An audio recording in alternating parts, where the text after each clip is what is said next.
Here we are at part 4.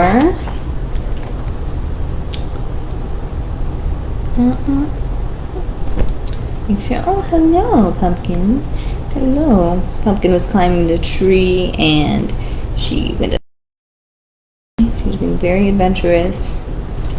As always, they go all the way up the very tippy top of the banyan tree. Anyways, we have a long quote here to start this off, and just to refresh you, yesterday we talked about Abraham, and we left off with the promise, right? The covenant, sorry, the covenant that God had made with Abraham, telling him about his lineages, really, telling him about his lineages and telling him what he is to do to uphold the covenant, saying, this is your land, these are your children, you know what to do. I'm not going to mention it again. It's a sensitive topic, excuse me. But anyways, let's go ahead and go to the quotes. It's longer to see how we can tie it in with today's reading. And Acush, the horse, who stood at hand, uttered a dreadful cry. No horse's cry was that, most like the roar of some pained desert lion, who all day hath trailed the hunter's javelin in his side, and comes at night to die upon the sand. Truth sits upon the lips of dying men, but the majestic river floated on, out of the midst and hum of that low land, into the frosty starlight. Oxus, forgetting that the bright speed he had in his high mountain, cradled in Pamir, a foiled circuitous, don't know what that means, wanderer, till at last he longed for the dash of waves is heard. Till at last the longed for dash of waves is heard, and a wide his luminous home of waters opens, bright and tranquil, from whose floor the new bathed stars emerge, and shine upon the aerial sea. He bent to make some port he knows not where, still standing for some false, impossible shore. This is from A Summer Night, Chapter 1, page 68, by Matthew Arnold. What we hear here is a wanderer, right? What was the word, like vagabond? Why did that word just come to me? What is a vagabond? A person, yeah, literally, thank you, Lord above. A person who wanders from place to place without a home or job, having no settled home. So this quote very clearly here describes a wanderer, a vagabond. I have never read Summer Night, but we can tie this to Abraham and his story, because he was very nomadic. He was very much a wanderer, going from town to town, to place, trying to settle and gain land. It was very challenging because, as we know, there were kings at this time, so you usually had to present yourself in front of the king of the land, and if he liked you, that's great, but oftentimes it caused issues, especially when you're coming with as much people as Abraham did. And just to mind you, during this time frame, his children are still very, his biological son, right, from Sarah, is not yet born. He still has his son who's very young from Hagar, but he's more so traveling with just loads of men and things like that and their families. Again, not really understanding how closely they are related, but, you know, cousins, that sort of thing, uncles of that sort.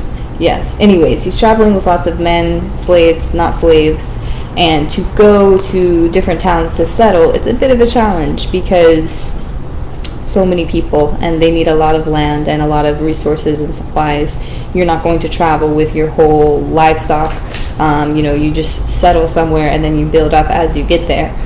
So a bit of a struggle for one person and his horse, and discovering the seas, it's already a struggle. So I can imagine for Abraham, a young child, and many other people and their children, is very challenging, right? Packing up and just going wherever the heart wants. So let's go ahead and get into the narrative itself, the narratives, and we'll see where we left off.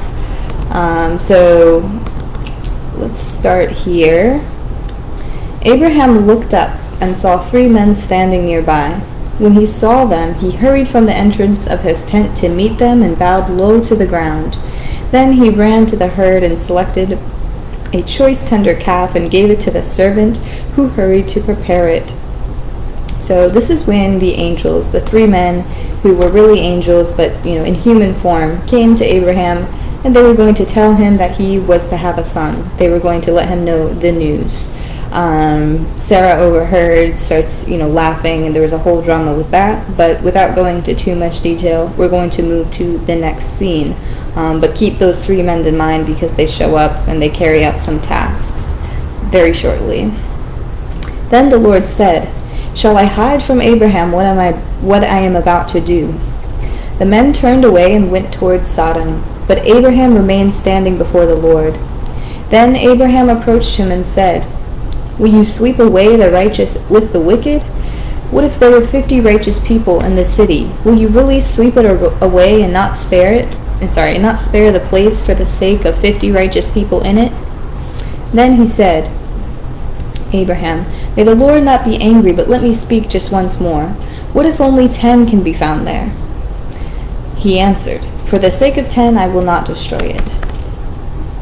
So this was the thing, right? Because Abraham already had a bone to pick with Sodom. I'm sure any of you with knowledge of the Bible know what Sodom was like at the time, just very, very dark, and we'll talk about it later.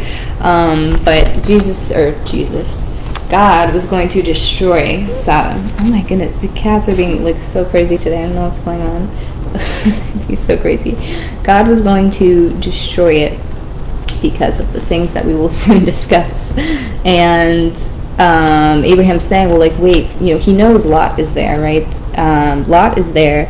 And so he's saying, okay, what if there's some people, there's some good people? God's like, I'm not going to destroy it. God's like, if I can find 10 good people, I will not destroy it. But God knows the situation, and there's really not even 10, which we'll come to learn. The two angels arrived at Sodom in the evening, and there Lot was sitting in the gateway of the city. When he saw them, he got up to meet them and bowed with his face to the ground. "My lords," he said, "please turn aside to your servant's house. You can wash your feet and spend the night, then go on your way in the early morning." "No," they answered, "we will spend the night in the square." But he insisted so strongly that they did go with him and entered his house. He prepared a meal for them, baking bread without yeast, and they ate. So with this part here, the angels come, again disguised as men, but I'm sure he's aware of, who they are and why they're coming. Maybe somehow, I don't know, just divine nature, because he was standing at the gate waiting for them. He offered his hospitality. The angels were about to just go and explore a little bit. They were going to go to the square, seeing if they can stay somewhere like an inn, but we'll come to know that why, Lot was like, no, you do not want to do that. Who knows why Lot was living there to begin with, but he was just basically like, that's not a good idea. Before they had gone to bed, all the men from every part of the city of Sodom, both young and old, surrounded the house. They called to Lot, "Where are the men who came with you tonight? Bring them out so we can have sex with them." Lot said, "No, my friends, don't do this wicked thing." "Get out of our way," they replied. "This fellow came here as a foreigner, and now he wants to play the judge. We will treat you worse than them." So this, right? Shocking. It says all the men. There's no exaggeration. Excuse me with the microphone. All the men from the town, both young and old, surrounded the house. So that just go ahead and say that there really was not one good person in the city besides Lot and maybe his family. So all the men came and basically were trying to exert their power. And this isn't, the tale of Sodom is not a tale on all homosexuals are evil and bad. No, that is not the message they are saying. Because they are saying, we're going to do this thing, right? We're going to violate them. And they said to Lot, we will treat you worse than we treat them. So it's not a matter of love. They're really crazy, you guys, I'm sorry. It's not a matter of love. It's not a matter of a healthy, loving relationship that we often see. It's a matter of power, and it's a matter of subjection, and it's a matter of control. This is what the men were doing in the city, and it was more so just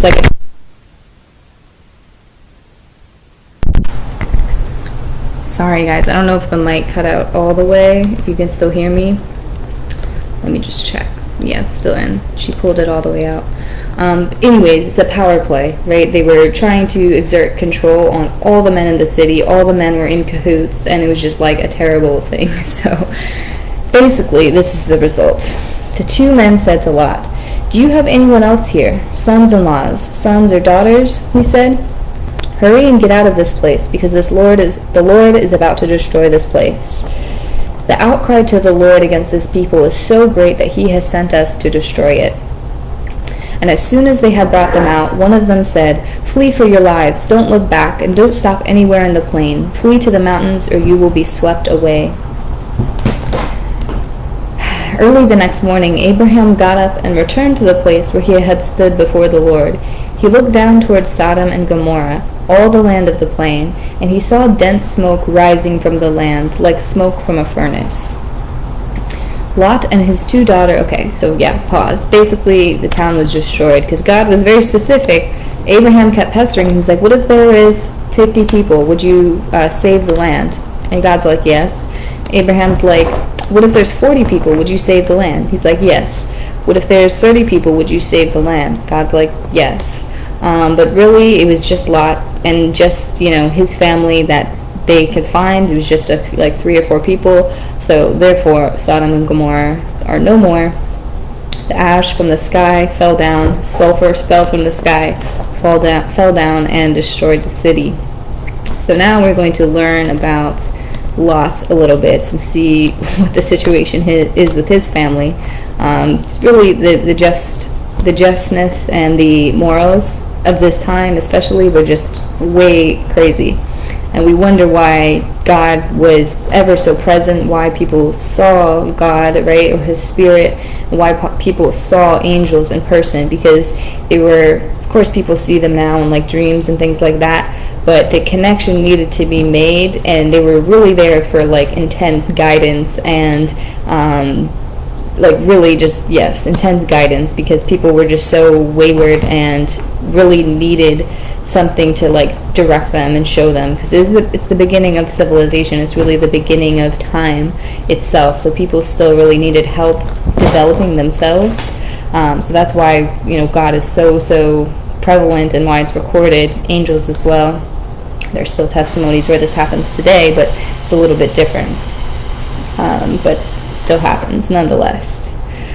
Anyways, Lot and his 2 daughters left Zoar, and they settled in the mountains, for he was afraid to stay inside Zoar. He and his 2 daughters lived in a cave. One day the older daughter said to the younger, "Our father is old, and there is no man around here to give us children, and it is custom all over the earth, as it is custom all over the earth." Pause. I didn't want to put any details. It wasn't required of me, but basically, let's continue. The older daughter had a son, and she named him Moab. He is the father of the Moabites today. The younger daughter also had a son, and she named him Ben-Ami. He is the father of the Ammonites today. So, long story short, the daughters got Lot drunk, and he apparently was completely out of it, did not remember anything. They're living in literally a cave, so maybe a lot of sensory deprivation going on. But the daughters were that desperate to carry out the family line that they went and decided that the incest would be a good idea. I told you this is crazy.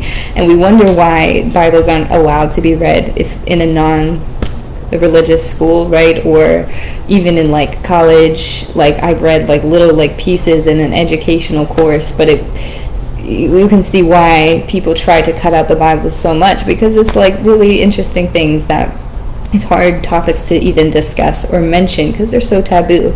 But yeah, so that's what happened, and it created literally a whole line, like it says here, the Moabites and then the Ammonites, and we will learn later more about those 2 clans and lineages.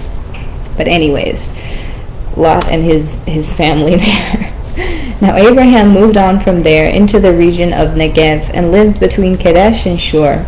For a while he stayed in Gerar, and there Abraham said of his wife Sarah, "She is my sister." Then Abimelech, king of Gerar, sent for Sarah and took her. So again, Abraham does this thing. He's like calling her sister just so they treat him kindly, right? We talked about how it's a difficult thing. I keep thinking in my head, I'm like, why does Abraham keep doing this? Like, why can't he just say it's his wife and stuff like that? But they would really like treat him even worse in that case, apparently. But yes, he again says she is my sister. Keep in mind, Sarah's like 90s now, like 80s, 90s, right? So just kind of weird in general, but the king nonetheless still took Sarah. She still must just be a bright of glowing gorgeousness, right? And anyways, we'll continue now. Now Abimelech had not gone near her, so he said, Lord, will you destroy an innocent nation? Did he not say to me, she is my sister? Did he not say to me, she is my sister? And didn't she also say, he is my brother? I have done this with a clear conscience and clean hands. Then God said to him in a dream, yes, I know you did this with a clear conscience, and so I have kept you from sinning against me. That's why I did not let you touch her. Now return the man's wife, for he is a prophet, and he will pray for you, and you will live. But if you do not return her, you may be sure that you and all who belong to you will die. So God intervened because Abraham is really the one that he's chosen to guide. Abraham was very, very much connected, as we know, to the Lord. And it's just interesting, right? He's very, very defensive over Abraham. But of course, the king is defending himself. He's like, listen, I didn't know. But at the same time, it's still wrong to go ahead and take, somebody's family member away. They're like, okay, we're going to take her, and then you guys can live here. That's kind of like the price, right? But that's wrong in general. That's why they have to do it so they're not killed or like ran out. But it's like, at the same time, the king does not have to feel entitled to, taking a full human being, right? So that's kind of why God is defensive and intervenes.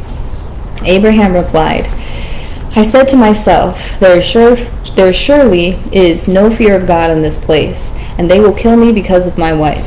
Besides, she really is my sister, the daughter of my father, though not of my mother, and she became my wife. And when God had me wander through my father's household, I said to her, this is how you can show your love to me. Everywhere we go, say of me, he is my brother. So again, this is a little bit more of a further explanation because I was, a little bit confused, just wondering why. But he's saying it's more a matter of protection and a deep spiritual matter of truth.